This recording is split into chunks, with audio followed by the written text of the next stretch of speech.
Good morning, good afternoon, good evening. Whenever you are watching this, welcome back to After the Buzzer. I am your host, Couper Moorhead, and we are talking about the Miami Heat's 105-102 loss to the Charlotte Hornets. Another tough loss, another tough fourth quarter loss. Miami led by 11 with just under 7 minutes to play. Charlotte made the plays. They made the shots. Miles Bridges hit a couple of massive threes. LaMelo Ball had a hit-ahead pass to Mark Williams for a dunk that essentially put Charlotte up 4. Miami had a couple shots at it to tie it up at the end. 2 good ones, a good look from Bam, a good look from Tyler. Neither of those connected. Spo indicated that this one, in the bigger picture against all the other fourth quarter issues that they've had, that this one was a bit more of a make or miss loss. The offensive process was a little bit better. They still had some turnover problems down the stretch that cost them. But, ultimately, they keep playing these clutch games. It's like a gravitational force that's pulling them into the clutch. And the more clutch games you play, the more you are at risk, the more you're going to get – you can get beat either way by variance, by a couple tough Bridges threes falling. If you don't play clutch games, you can't lose clutch games. And when you have these fourth quarter leads, the more you can hang on to them and just avoid these close games altogether, the better chance you have. Tonight, that didn't happen. The Heat are now 6.5 games back of the number 6 spot, 6 back in the loss column, 1.5 games back of Atlanta, who is now number 7, and they're only 2.5 games up on Chicago, the number 10 spot. Still not in much danger of slipping down out of the play-in tournament entirely, but when it comes to climbing up out of the top, getting out of the play-in altogether, the sun is getting a little low on those chances. There's still some chances if you can pile up some wins, but you got to start making up some ground in a hurry if that is still going to be a possibility. Let's talk about the fourth quarters.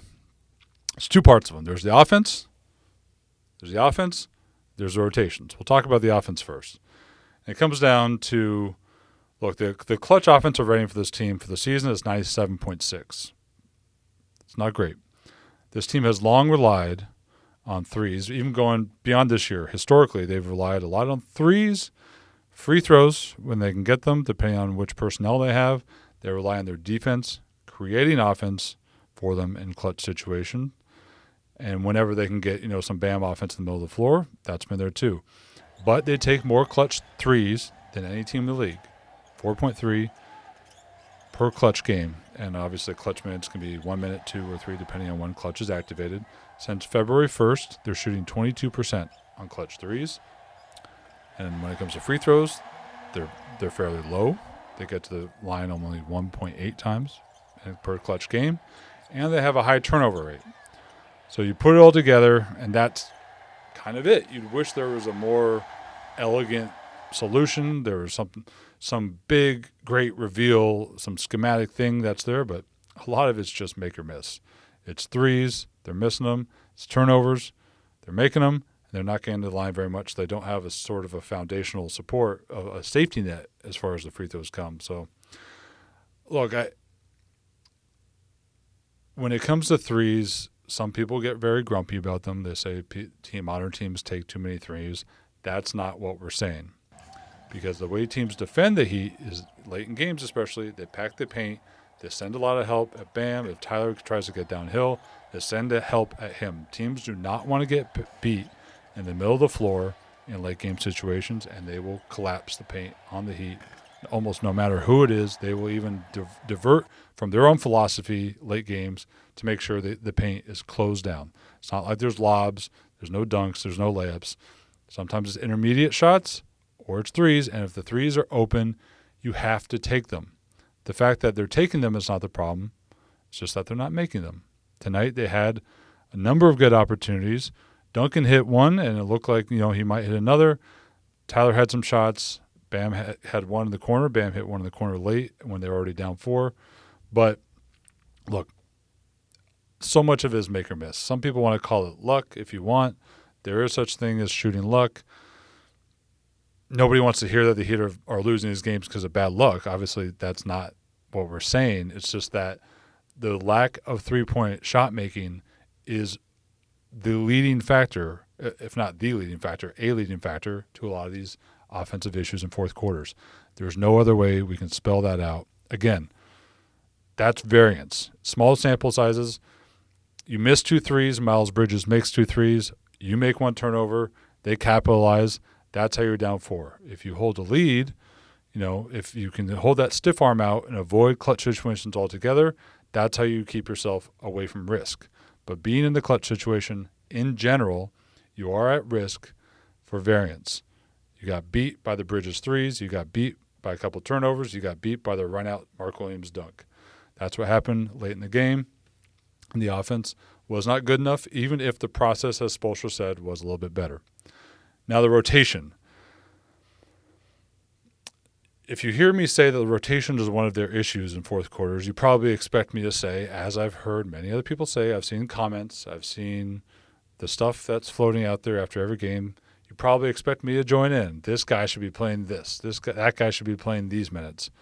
That's not what this is going to be about. The rotation, when I say it's an issue, it's because there is no real rotation. There's no consistent framework that this team works in late game situations because Spoelstra is having to puzzle solve on the fly. He is doing arithmetic. He's doing algebra, quadratic equations, all that stuff, the Pythagorean theorem. I don't care if that makes sense or not. He's doing it in his head, live, on the fly, on the sideline, 20,000 people in front of him, live for all of you on television. He can't second guess himself. You have to make firm decisions on who you're going to play. And he has tried a lot of different things. He's tried 3-guard lineups in fourth quarters. He's tried, a variety of different wings, of which the team has many, many different options. Tonight they go zone. They got beat by a couple tough threes in the zone because the zone will give up some threes. The zone will also give up some offensive rebounds at time, and they had rebounding issues tonight. Then they went double big tonight, which is something I heard people wanted in other games.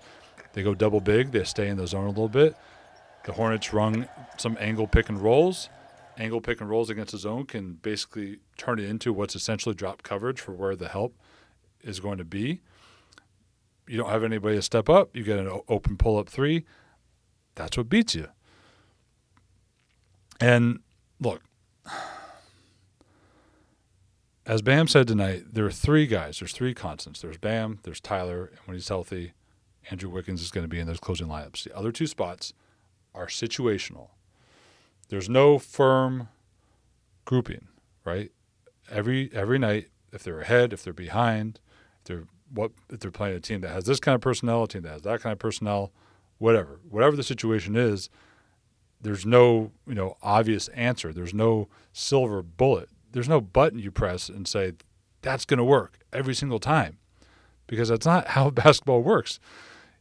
If they had had more success with 1 or 2 lineups, maybe they would be able to build some momentum, some trust. But Spoelstra is clearly searching for answers, and so far they have not revealed themselves as answers. And we should bring it back to the fact that, again, there's 3 guys on the floor. Wiggins has barely been here. He's performed pretty well in the clutch. He's had some good minutes with them. He hasn't, shied away from taking shots, and he hasn't, deferred too much to Tyler or Bam. He said he could have been a little bit more aggressive tonight, and sure, he could. But again, he's trying to fit into an ecosystem. But it's Tyler and Bam in a lot of these, and Tyler, for his part, took some responsibility tonight and said, look, we're the guys on the floor. I have to be better. And I want you to hear from him. Here's what Tyler said post-game when we asked him about the rotation. No, I don't think so. I think obviously trying to find the right combination is one thing, but going down the stretch in the fourth quarter, a lot of the responsibility is on me and Bam to make the right play, whether it's for ourselves or for a teammate. And I have to be a lot better, going down the stretch. Not even just making shots, just taking care of the ball, getting the guys in the right spots. It's all a learning curve for me, and I'm learning as I'm doing it, and we continue to get better as I always do. So, look, it's a variety of things, but I just think the conversation about the rotation, it's such low-hanging fruit every game to say, well, you lost, so you should have played that guy, or you should have played this guy. Frankly, I don't really care that much. I don't look at the game that way. I like to look at who's on the floor. If they had more of a 4, 5, 6, maybe 7 player group of guys that they knew, they trusted. You knew exactly which situation which guy was going to play in. If there was a veteran group that you knew exactly which buttons to push, sure. But, Spo's got a big board with buttons on it, and they're not all labeled because he's still trying to figure out what those solutions are. He's a solutions-oriented guy. He's looking for them.